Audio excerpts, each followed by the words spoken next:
여러분 반갑습니다. 오늘 드릴 말씀이 중요해요. 여기 질문을 적어봤습니다. 우리 중학교 과정에는 1학년 1학기 학기, 2학년 1학기 학기, 3학년 1학기 학기 이렇게 총 6개의 학기로 나눠서 공부를 하고 있습니다. 우리 수학을 생각해 볼 건데요. 제가 이제 수학을 가르치니까 첫 번째 질문.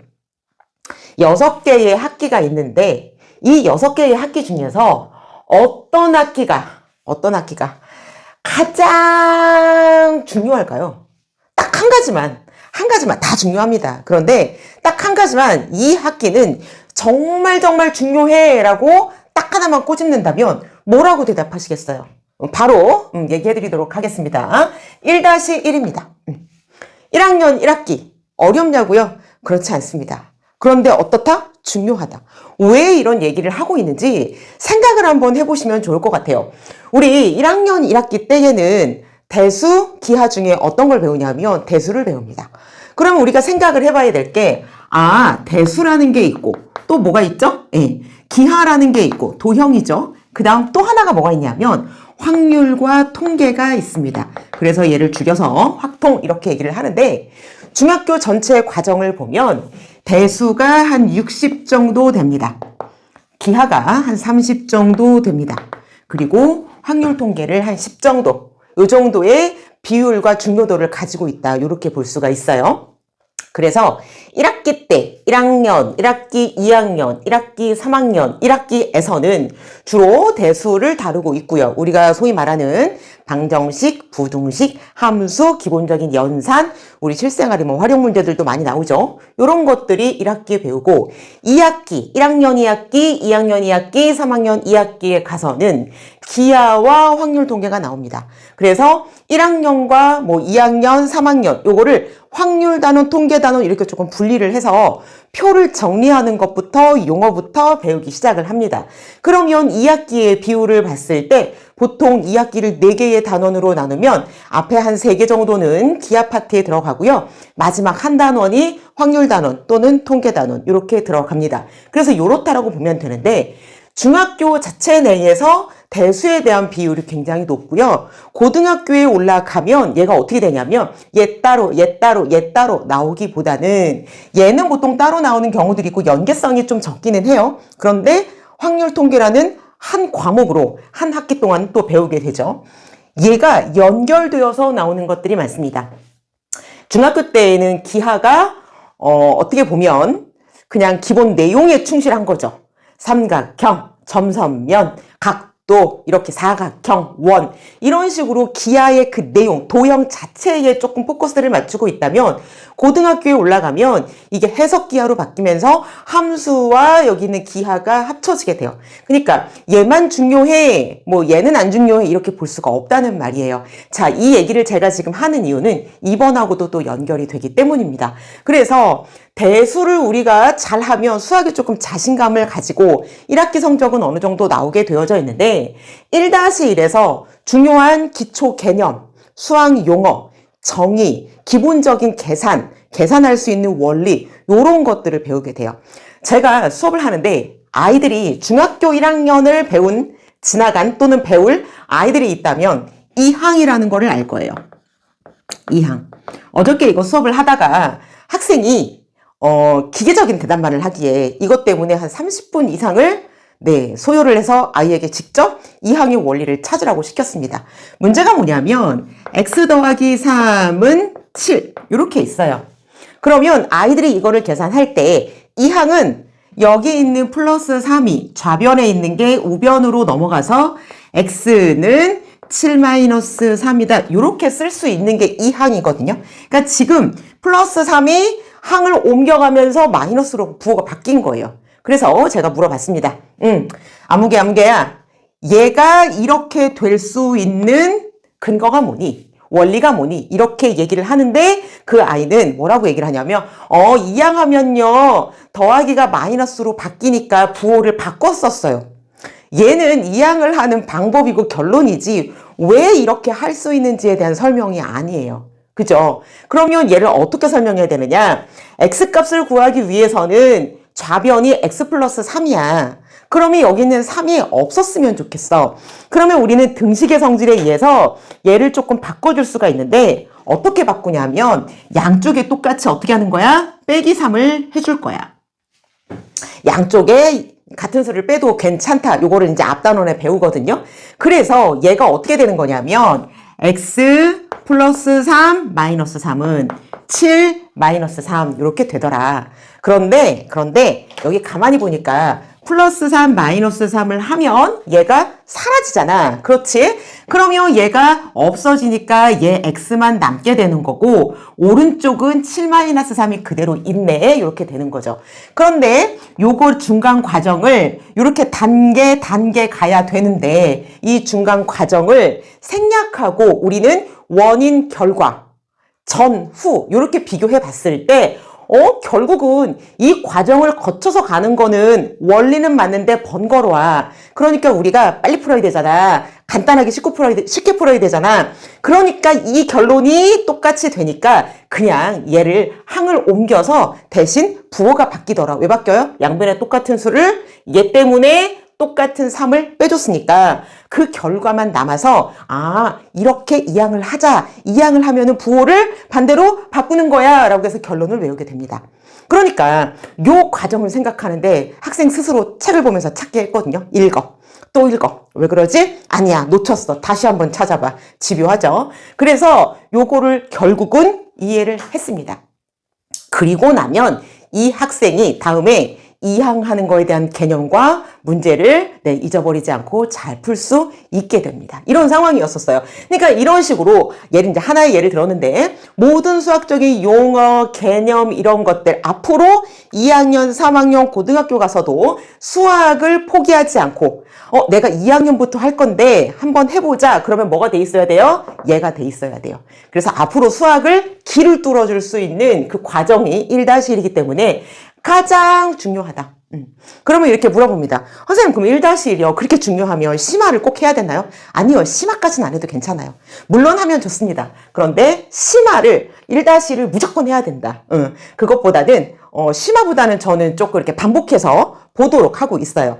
완벽하게 1단원, 완벽하게 2단원 이럴 수는 없습니다. 그러면 어느 정도 하냐면 한 80%의 달성률을 보인다. 그러면 1단은 좀 지나간 다음에 다시 되돌아와서 조금 더 난이도 높은 책으로 또 이렇게 해서 N회독을 조금 늘려가는 게 제가 보니까는 효과가 조금 좋더라고요. 복습도 되고요. 그래서 가장 중요하다. 자, 두 번째 질문. 학생들은 어떤 학기를 가장 어려워할까요? 애들이 공부를 잘하든 못하든 그 나름대로의 수준이 있잖아요. 잘하는 학생도 이 부분이 좀 어렵다. 못하는 학생도 이 부분 때문에 죽을 것 같아요. 여기는 점수가 안 나와요. 나 학원 다녀야 되나? 학원 바꿔야 되나? 그렇게 고민하는 단원이 어딜까요? 네. 요거는 제 경험상 그리고 보편적으로 나오는 그런 말들을 좀 종합을 해볼 때 아이들이 가장 힘들어하는 거는 2-2입니다. 뭐라 그랬죠? 기하라고 했죠. 그러면 얘가 왜 어렵냐? 대체 2학년 2학기 때는 뭘 배우냐? 1학년 때는요. 1학년 2학기에서는 기본적인 점부터 시작해요. 자, 점이 도형일까요? 아닐까요? 이거 헷갈리시죠? 우리 평면 도형, 입체 도형 구분합니다. 그러면 점은 도형일까요? 아닐까요? 선은 도형일까요? 아닐까요? 헷갈리시죠? 그렇죠. 이렇다니까요. 그래서 정말 정확한 개념부터 점, 선, 면, 각, 막곡지각, 억각, 교각, 수선, 수직, 수선의 발 그러면서 기본적인 삼각형, 작도, 삼각형의 작도, 합동 이런 것들을 배우는 게 1학년 2학기입니다. 그쵸? 그리고 이제 뒤에 나뭇가지 모형도 나오고 그다음에 이제 줄기와 잎 이런 것도 나오고 해서 통계가 조금 나오고 있어요. 그런데 2학년 2학기에서는 주로 뭘 다루나 했더니 삼각형, 직각삼각형의 합동, 그 다음에 사각형의 모든 것, 그 다음에 가장 중요한 것도 뭐 있죠? 외심, 내심, 무게중심. 그 세 가지만 배우는 게 아니라 그 세 가지를 배우면 그거하고 삼각형 연결해서 문제 나오고 그거하고 사각형 연결해서 문제 나오고 그 다음에 원을 나중에 배우게 되면 원, 그 다음에 외심, 내심, 무게중심, 삼각형, 사각형 다 짬뽕에서 문제가 나오겠죠. 그래서 뒤로 가면 갈수록 어떻게 되나요? 앞에서 배운 개념이 누적돼서 나오는데 1학년 2학기에서는 비교적 개념에 쉬운 문제가 나오고 초등학교 때 배웠던 게 같이 중복되는 경우가 많이 나와요. 기본적인 넓이, 부피, 둘레 이런 거. 그러다 보니까는 어느 정도쯤 하는데 여기서부터는 특히 도형의 닮음에서는 안 보입니다. 도형이. 수능 그림 찾기처럼 안 보이고요. 그 다음에 그 닮음을 찾아내서 막 애들이 책을 돌리고 찢어가지고서는 두 개를 만들어보고 별짓을 다 해요. 그런데도 잘 안 보입니다. 그래서 내용은 아는데 문제가 잘 안 풀리는 게 2학년 2학기에 그 닮음부터의 시작이에요. 그러니까 피타고라스, 그 다음에 닮음, 그 다음에 우리가 기본적으로 나와 있는 모든 오심 중에서의 3개. 외심, 내심, 무게중심. 뭐, 요런 복잡한 것들 나오고, 마지막 한 단원이 뭐에 대해서 나오냐? 확률에 대해서 나와요. 확률과 통계 중에서 확률을 아이들이 어려워합니다. 그러니까 쉽게 말하면, 통계는 그래프를 보고 분석하고 계산하고 공식에 넣고 하면 좀 돼요. 그런데 이 확률이 경우의 수를 따져줘야 되는데, 아이들이 이 경우를 굉장히 헷갈려 합니다. 주사위를 2개를 던져. 그럼 모두 몇 가지 경우가 나오지? 그러면 36가지요. 막 이렇게 얘기를 합니다. 그래. 그러면 두 수를 더해서 짝수가 나오는 경우는 두 수를 더해서 만약에 2의 배수가 나오는 경우, 4의 배수가 나오는 경우 이렇게 조건을 걸면 그거에 대해서 고민을 해야 되는데 헷갈립니다. 그리고 가위바위보를 하는데 3사람이 가위바위보를 하는데 A라는 사람이 이기는 확률은 얼마지? 그러면 A가 혼자만 이기는 경우, 아니면 나랑 B랑 같이 이기는 경우, 아니면 나랑 C랑 같이 이기는 경우, 막 이런 게 헷갈려요. 그리고 비기는 경우는 얼마지? 비기는 확률은 얼마지? 그러면 막 애들이 머리가 터집니다.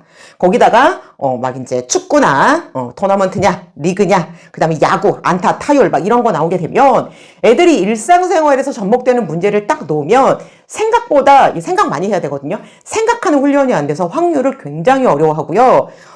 이런 얘기 듣는 걸 봤어요. 복권, 로또를 이제 내가 딱 샀어요. 내가 로또를 딱 샀어요. 그러면 확률이 얼마일까요? 내가 로또를 딱 한 장을 샀어요.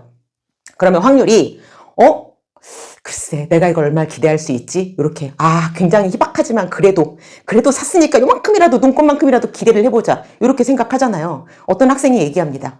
로또를요 내가 한 장 샀죠. 그러면 당첨이 되거나 안 되거나 그러니까 뭐예요? 반반의 확률이에요. 그러니까 당첨될 확률 2분의 1, 당첨되지 않을 확률 2분의 1 이렇게 얘기합니다. 맞는 건가요? 제가 완전히 빵 터져가지고 웃었는데 그러면 복권을 2장 사면 어떻게 되니? 그랬더니 그러면 당첨될 확률은 2분의 1, 2분의 1, 4분의 1 그러면 로또를 많이 사면 살수록 당첨이 안 되는 건가? 막 이러면서 얘기를 합니다.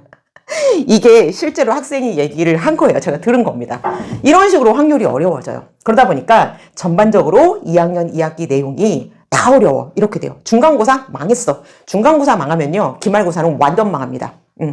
지금 2학년 2학기 중간고사 봤죠? 성적 안 나왔다고요? 기말고사 때 진짜 성적 내기 어려울 거예요.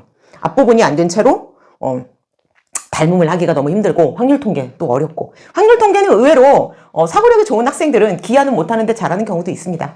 그러면 이 부분 역시 심화를 해야 할까요? 네, 제가 나중에 기하와 대수가 이제 그래프가 함수가 짬뽕이 되어서 고등학교엔 나와. 그래서 그냥 기하가 아니라 해석 기하로 갈 거야 라고 말씀을 드렸는데 여기에 있는 내용, 즉 우리가 푸는 센수학 정도만 다 풀 수 있으면 굳이 심화서를 꼭 해야 된다. 얘도 그렇게 말씀드리고 싶지가 않습니다. 왜냐? 실질적으로 이 기본 개념만 탄탄하게 이제 해도 센수학 정도만 다 풀 수 있어도 고등학교 가가지고 이 문제 푸는데 전혀 어려움이 없었거든요. 네, 이거 심화를 해서 잘하고 못해서 안 하고 그 정도의 역량이 아니에요. 물론 풀면 까다로운 도형을 볼 수 있는 눈이 키워지긴 합니다. 자, 3번째 심화를 딱 한 가지만 한다면 무엇을 하세요? 뭘 하라고 말씀드리고 싶나요? 우리가 지금 시간도 없고 이것보다는 고등학교 거를 좀 빨리 했으면 좋겠는데 딱 하나 심화를 한다면 뭘 했으면 좋을까요? 네, 뭘까요? 3-1입니다. 저는 3-1이라고 강조 곱하기 10번 이렇게 하고 싶습니다. 왜냐하면 3학년 1학기 때가 대수를 배우는 것 중에서 가장 어려운 난이도겠죠. 그죠? 그러니까 여태까지 배운 개념들의 총 집합체. 그리고 2차에 대한 식이 나옵니다. 2차 방정식. 2차 함수. 그러면서 그래프가 직선이었던 것이 곡선으로 그려지면서 이제 곡선과 직선이 만나게 될 때, 곡선과 곡선이 만나게 될 때, 그 다음에 얘는 만나지 않을 때, 뭐 여러 가지를 생각할 수 있겠죠. 뭐 접할 때도 있습니다. 이렇게. 그러니까 그래프가 그려지면서 X축하고도 만나고 Y축하고도 만나고 그래프끼리도 만나고 얘를 실생활에 활용도 하고 뭐 공을 위로 집어 던졌더니 포물선을 그렸다 그러면서 활용 문제가 나오고 굉장히 어렵습니다. 그래서 3학년 1학기를 조금 심화를 하면 좋다. 나는 심화를 못하겠어요. 진짜 어려워서 못하겠어요. 하는 학생들은 센수화까지 마무리를 꽉 해도 좋은데 완벽하게 보세요. C단계까지 전부 다. 그리고 조금 여유가 되면 한 1품 정도까지는 풀어보면 어떨까 싶습니다. 다른 거는 다 못하더라도 3-1은 좀 풀어보면 어떨까. 물론 A급이나 그 이상도 더 할 수 있으면은 굉장히 좋습니다. 제가 이거를 강조하는 이유가 왜 그러냐면 고등학교 1학년 수업을 할 때 요 내용이 동일하게 나와요. 그러니까 개념이 2차 방정식 2차 함수가 중학교 때는 이 내용이고 고등학교 때는 저 내용이고 이렇지가 않잖아요. 수학은 질리고 변함이 없는 건데 몇천 년 동안. 그러니까 공식도 똑같고 개념도 똑같고 그래요. 그런데 왜 애들이 고1 수학을 하면 어려워할까요? 얘가 제대로 안 되어서 그렇기 때문입니다. 개념은 같은데 무슨 차이죠? 문제의 깊이가 달라요. 문제의 깊이와 문제의 활용도, 문제를 생각할 수 있는 것들, 얘가 모의고사로 나오는 것을 보면 아이들이 이상하다. 나 문제집 쎄는 풀겠는데 모의고사 못 풀겠어. 모의고사 문제집을 따로 사서 풉니다. 왜 모의고사 문제집이 따로 나올까요? 문제 유형이 약간 달라요. 그러니까 더 깊은 사고력과 변별력을 요하는 게 이제 수능 모의고사 문제라고 보면 되는데 완전히 100% 다르냐? 그렇진 않죠. 이거를 잘하는 애들이 모의고사도 잘 나오고요. 이거를 못하는 애들은 모의고사도 잘 안 나와요. 연결성이 있습니다. 그러나 문제는 약간 스타일이 다르다라는 거. 그래서 기본 개념이 같기 때문에 우리가 3학년 1에서 조금 심도 깊은 거를 하면 어떤 문제는 고등학교 1학년 1학기에 배우는 그 내용과 똑같습니다. 여기서는 기본 문제로 다루는 게 여기서는 조금 심화 문제로 다룬다든지 뭐 그 정도 차이가 있습니다. 그래서 3-1은 심화를 해도 괜찮습니다. 요거는 제가 적극 추천을 합니다. 그러면 이거 하나 더. 한 가지만 한다면이 아니라 심화를 2개 한다면 뭘 하면 좋을까요? 제 개인적으로는요. 3-1이랑 1-1 추천합니다. 네. 꼭 2개를 한다면. 그래서 3-1 심화 가장 중요하고 그 다음에 1학년 1학기 거 심화도 해두면 좋다. 어떻게 한다면? 2개를 한다면. 그렇습니다. 자, 여기까지 해서 궁금한 것들을 제가 정리를 해봤고요. 지금부터는 3학년 1학기 2학기 수업, 중수업 모집 안내 말씀을 드리도록 하겠습니다.